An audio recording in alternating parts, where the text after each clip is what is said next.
Welcome to সেউতিস kitchen. আসসালামু আলাইকুম। কেমন আছেন সবাই? আর এখন তো আগের মতো নেই, এখন গরমকালটা পার হয়ে শীতকালটা চলে এসেছে। সকালবেলা শিশিরের ছোঁয়াটা পেতেও ভালো লাগে, কিন্তু কি আর করার, ওই যে কম্বলের থেকে উঠতেই ইচ্ছা করে না। প্রচুর শীত পড়া শুরু হয়েছে, আর এই শীতকালটা খুব অল্প সময়ের জন্য। তো এই শীতের বেলা সকালে যে উঠে নাস্তা তৈরি করবেন, এতটা যে অলসতা তৈরি হয়, মনে চাই না সকালবেলা ঘুম থেকে উঠতে। কিন্তু কি করার, না উঠলেই তো নয়, বাচ্চাদের ব্রেকফাস্ট তো দিতেই হবে। তাছাড়া সংসারের অনেক কাজই থাকে, সকালবেলা কাজটা না করলে কাজটা সারাদিনটা এগোয় না। তো যাই হোক, সকালবেলা আজকে হালকা পাতলা কিছু নাস্তা তৈরি করছিলাম। এই তো পাউরুটি দিয়ে, এভাবে প্রত্যেকটা পাউরুটি আমি ডিম দিয়ে ভেজে নিয়েছিলাম। আর এভাবে যদি ব্রেকফাস্টটা তৈরি করে দেওয়া হয়, তো বাচ্চারা খেতে খুবই পছন্দ করে। আর এই তো সেই সাথে আজকে দুপুরবেলা যে রান্নাটা করব, সেটাও আপনাদের সাথে শেয়ার করব। আর শুক্রবারের ছুটির দিনে কাজটাও একটু বেশি থাকে। তো যাই হোক, এই দেখুন আজকে এই পাতাকপি ভাজি করব। তো এই পাতাকপিটা শীতকালীন সবজি, আর এটা যদি ভাজি করা হয় তো আমার কাছে তো খুবই ভালো লাগে। আর এই তো পাতাকপিগুলো আমি এইভাবে সবগুলো পাতাকপি কুচিয়ে নিয়েছিলাম। আর এটা দেখতে অনেক বেশি মনে হলেও ভাজি করার পরে কিন্তু অল্প হয়ে যায়। আর সাথে আমি 2-3টা আলু দিয়েছিলাম। এই তো এখানে আমি পেঁয়াজ, কাঁচামরিচ তেলের উপরে নাড়াচাড়া করে এখানে একটা মাত্র মাছ দিয়েছি। আর এই মাছটা দিয়ে এভাবে পাতাকপিটা ভাজি করলে খেতে অনেক সুস্বাদু হয়। আপনারা ভালো করে লক্ষ্য করুন আমি কিভাবে পাতাকপিটা ভাজি করছি। মাছটা যখন তেলের উপরে নাড়াচাড়া করছিলাম, আমি কিন্তু কোনো পানিই দেইনি। আর এভাবে পাতাকপিটা ভাজি করতে হবে, কারণ পাতাকপি থেকে অনেক পানি বেরোয়। এই দেখুন আমি অল্প অল্প করে সব পাতাকপিগুলো দিয়ে দিয়েছিলাম। এখানে পরিমাণ মতন হলুদ, লবণ অ্যাড করেছিলাম। তো এই দেখুন আমি নাড়াচাড়া করছি, ঢেকে দেব। এভাবে পাতাকপির থেকে যে পানিটা বেরোবে, তার থেকেই মাছটা সুন্দর করে সেদ্ধ হয়ে যাবে।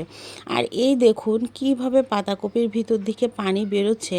আর এই পাতাকপি ভাজিটা খেতে এত ভালো লাগে, শীতকালের ধনিয়া পাতা দিয়ে পাতাকপি ভাজিটা খুবই ভালো লাগে। আর আপনারা চাইলে এইভাবে পাতাকপিটা রুটির সাথেও খেতে পারেন।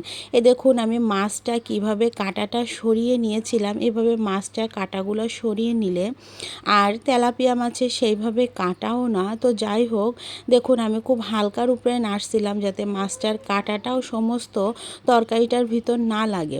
তা দেখুন আমার ভাজিটা প্রায় একদম কমপ্লিটই হয়ে গেছে, আর এত টেস্টি হয়েছে।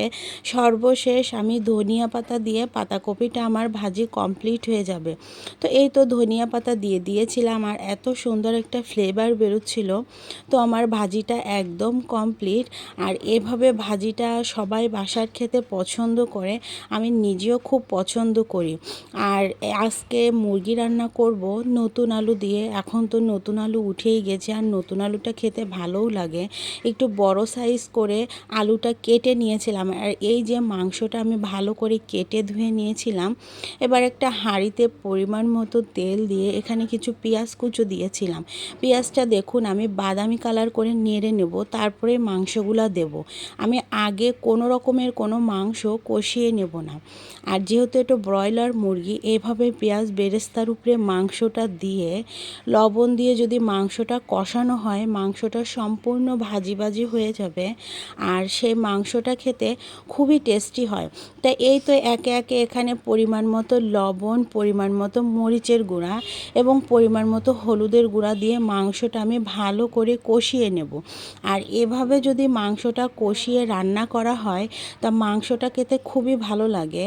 আর এই তো এখানে আমি রসুন আর আদা বাটা অ্যাড করছিলাম। আর মশলাটা ভালো করে কষানো হয়ে গেলে এই যে নতুন আলুগুলা দিয়ে দিয়েছিলাম। আর আমি একটু বেশি করে আলু দিয়েছিলাম, যেহেতু নতুন আলু খেতে ভালোই লাগবে। আর তাছাড়া রুটির সাথেও খেতে ভালো লাগবে। ওই হাঁড়িতে ভালো করে নাড়ানো যাচ্ছিল, এখন কি উপায় বলুন, হাঁড়িটা তার জন্য চেঞ্জ করেছি। এখন দেখুন আমি ভালো করে মাংস আলু খুব সুন্দর করে নাড়িয়ে কষিয়ে নিতে পারছি। মাংসটা ভালো করে কষানোর পরে এই তো ঝোল দিয়েছি, ঝোলটাও প্রায় উতলি গিয়েছে। আর আমি আজকে একটু পাতলা পাতলা ঝোল ঝোল করেই মাংসটা রান্না করব।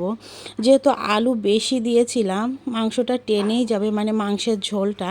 তা দেখুন আমার রান্নাটা একদম কমপ্লিট হয়ে গেছে। আর কালির হাঁড়ি, মানে চুলায় যেহেতু রান্না করছিলাম, এই দেখুন আমি হাঁড়িটা চেঞ্জ করে একটা পরিষ্কার হাঁড়িতে ভালো করে মাংসটা নিয়ে এসে তারপরে এই তো বাটিতে খুলছি। দেখুন আমার মাংসটা কত সুন্দর পারফেক্ট হয়েছে। আর যে যেখান থেকে আমার রান্নাটা দেখছেন অবশ্যই লাইক কমেন্ট শেয়ার করতে ভুলবেন না, কারণ আপনার কমেন্টের জন্য আমি আপনার কাছে পৌঁছাতে পারবো। দেখুন মাংসটা কতটা লোভনীয় হয়েছে। তা এই তো, আল্লাহ হাফেজ।